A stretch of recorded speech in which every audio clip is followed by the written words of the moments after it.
নমস্কার, আমি অ্যাস্ট্রোলজার অঞ্জু গাঙ্গুলি। প্রথমেই জানাই সবাইকে আগামী দোল পূর্ণিমার অভিনন্দন। সবাই ভালো থাকবেন, নতুন রঙে রাঙিয়ে উঠবেন সবাই।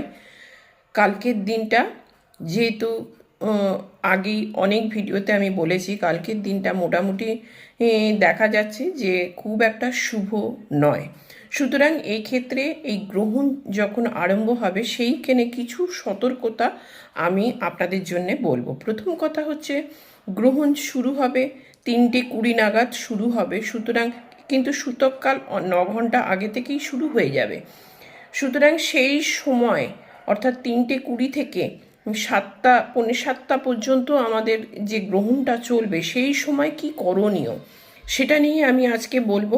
প্রথম কথা, অযথা আপনারা এই সময় বাইরে হাঁটাহাঁটি এগুলো করবেন না। যতটা পারবেন ঘরের ভেতর থাকার চেষ্টা করবেন।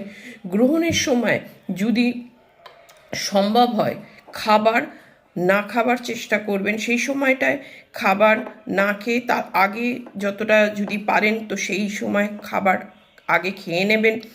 এবং যদি বিশ্রাম করার হয় এমনি বিশ্রাম করুন, অযথা ঘুমিয়ে থাকবেন না এই সময়টায়। যদি পারেন পুজো পাঠ করুন এই সময়। যদি আপনাদের কোনো রকম দীক্ষা থাকে, দীক্ষা মন্ত্র থাকে, সেই সময় দীক্ষা মন্ত্র আপনারা জপ করতে পারেন। যাদের দীক্ষা মন্ত্র নেই তারা শুধুমাত্র মা দুর্গার নাম নিতে পারেন বা শিবের নাম নিয়ে করতে পারেন, এইটুকুনি করতে পারেন। গ্রহণের সময়টা কিন্তু ভীষণ পাওয়ারফুল সময়, এবং এই সময় আপনারা জপ পুজো পাঠ কিন্তু অনেকটা তার পাওয়ার আপনারা আপনাদের জীবনে পেতে পারেন। এবং সেই পরিস্থিতিতে আপনাদের পরিবার এবং আর্থিক যে সমস্যা বা হেলথ ইস্যুস যেগুলো রয়েছে সেগুলোও কিন্তু আপনারা দেখবেন আস্তে আস্তে সেগুলো আপনারা ঠিক করতে পারবেন। তবে এই সময়টায় যতটা পারবেন খাওয়া থেকে বিরত রেখে পুজো পাঠে যদি মন দেন, আমি বলবো সেই ক্ষেত্রে কিন্তু খুব ভালো হবে।